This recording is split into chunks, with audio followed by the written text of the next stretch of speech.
Hala, may monster. Hala, may demon.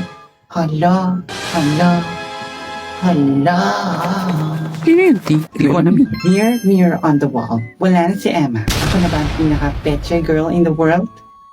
Naku, hindi pa rin. Naalis pa lang naman siya eh. Siya pa rin yung pinakamagaling tao dito sa ating mundo. Ang ganun ba yun? So what will I get? Hindi ko rin alam, pero kaya mo yan. Hala, ang daming animals. Eh, sa bakas nakauwi mo eh. Teka na. Narinig niyo ba yun? Saan? Ayun ba? Baka gutom na yung mga daga sa bahay. Kaya mo na yun. Back to work. Ganun. Okay. Pinky, bakit ka nag-twerk? Naku, nakatulog na naman sa kayo kakapanood ako kita ka ma. Oo nga.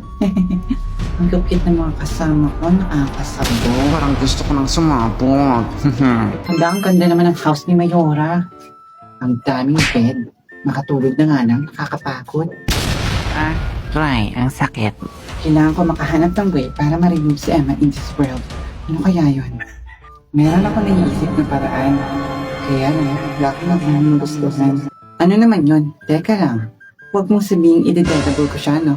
Wait, I don't like. Ayoko kaya maging criminal. Naku, bahala ka.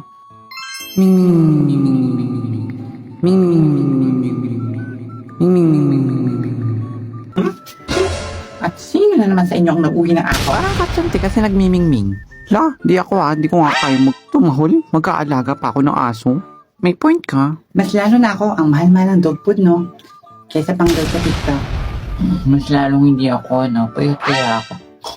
Obvious naman. Talaga, te. Kaya mo galing to? Baka previous yan, T.